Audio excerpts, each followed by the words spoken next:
Hello everyone, welcome to the knowledge board. आज हम एक डाउट क्लियर करेंगे जो स्टूडेंट्स में बहुत रहता है कि भारत की सबसे ऊंची चोटी कौन सी है। क्या K2 है या फिर कंचनजंगा या फिर कोई और।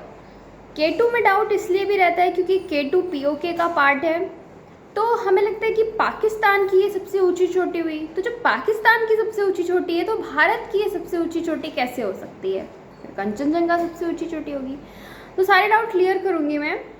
फर्स्ट ऑफ ऑल मैं आपको बता दूं कि जो POK है, पाक अधिकृत कश्मीर, पाक ऑक्यूपाइड कश्मीर, ये भारत का हिस्सा है। अगर हम K2 को भारत की सबसे ऊंची चोटी नहीं मान रहे हैं, इसका मतलब हम ये मान रहे हैं कि जो POK है वो पाकिस्तान का है।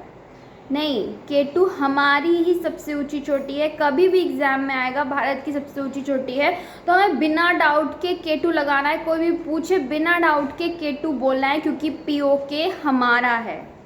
क्लियर। दूसरी बात, अगर एग्ज़ाम में ये आता है कि भारत में हिमालय की सबसे ऊंची चोटी कौन सी है, हिमालय वर्ड इंक्लूड हो जाता है तो फिर आप कंचनजंगा लगाओगे, क्योंकि K2 जो है वो हिमालय का हिस्सा नहीं है, ये ट्रांस हिमालय का पार्ट है, हिमालय का हिस्सा नहीं है। तो अगर हिमालय की सबसे ऊंची चोटी भारत में पूछेंगे तो फिर कंचनजंगा लगाएंगे, भारत की सबसे ऊंची चोटी पूछेंगे तो K2 लगाएंगे।